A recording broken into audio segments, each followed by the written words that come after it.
Fine Floral Design and also teacher in the DIY Wedding Flower Academy. Today we're going to learn how to make a mason jar centerpiece using just a farmer's market bouquet. It is pretty how it is, but it's pretty tall. So I would like to bring it down a little bit so that I can have it on a table and so that the people sitting across from me will be able to see each other and talk, okay? So let's disassemble this and recreate something beautiful. So we'll remove the packaging. Oftentimes, stems that come from farmers markets will not be cleaned. They're just an inexpensive bouquet. They're straight from the farm, so it's not done by a professional retail florist. So we want to clean these stems up so that it'll last longer in the vase. So any debris you see that's going to be in the water, we're going to remove. So any gunk, any leaves, let's take off. A stem like this that has a little lateral growing off, I'm going to turn into two stems. Because this is a pretty short mason jar, I can cut it here so that I have two stems from one.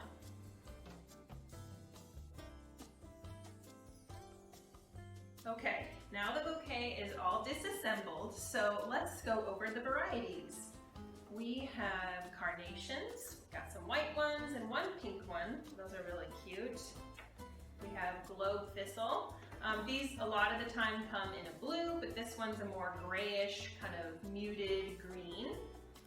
We have some wheatgrass to give it more of a fall look. These are zinnias. We've got some kind of peachy ones and a little burgundy one.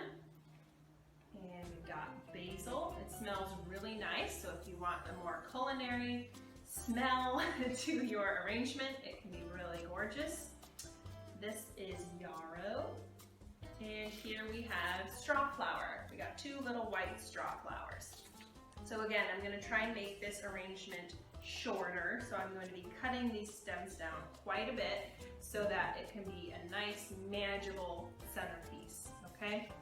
I'm going to start with my basil, and I want it to kind of poke out of the design a little bit, and I'm going to insert it at an angle so that it can rest on the side and not be straight up and down.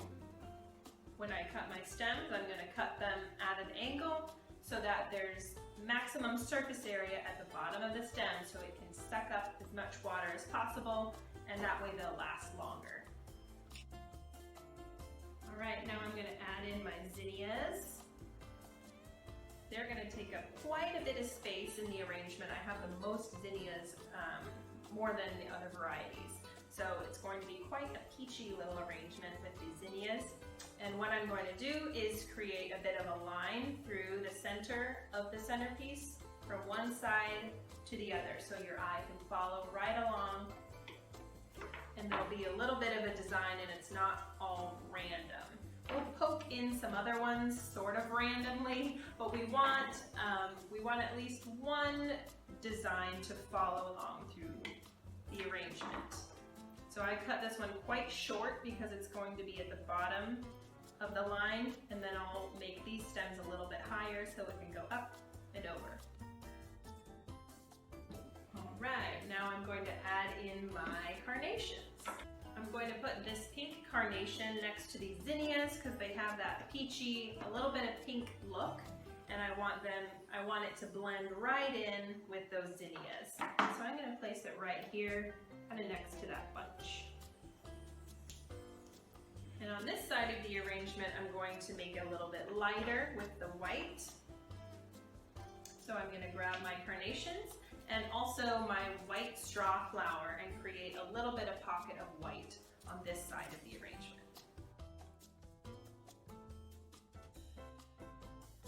These globe thistles are a little bit lighter, so I'm going to put them on the side of the arrangement with these lighter colored carnations and straw flower.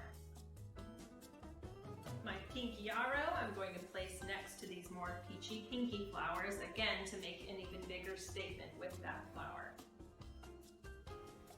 And this sweet, I'm going to just disperse through the whole design to give it a more cohesive look all the way through. So I'm going to just kind of poke it in on both sides. Now these are little buds of the carnations. I'm going to do the same thing with these. I'm going to poke them out through the design. Okay, that's it. We used all of our stems, and here is our sweet little centerpiece using just flowers from a farmer's market bouquet. Thanks so much for watching.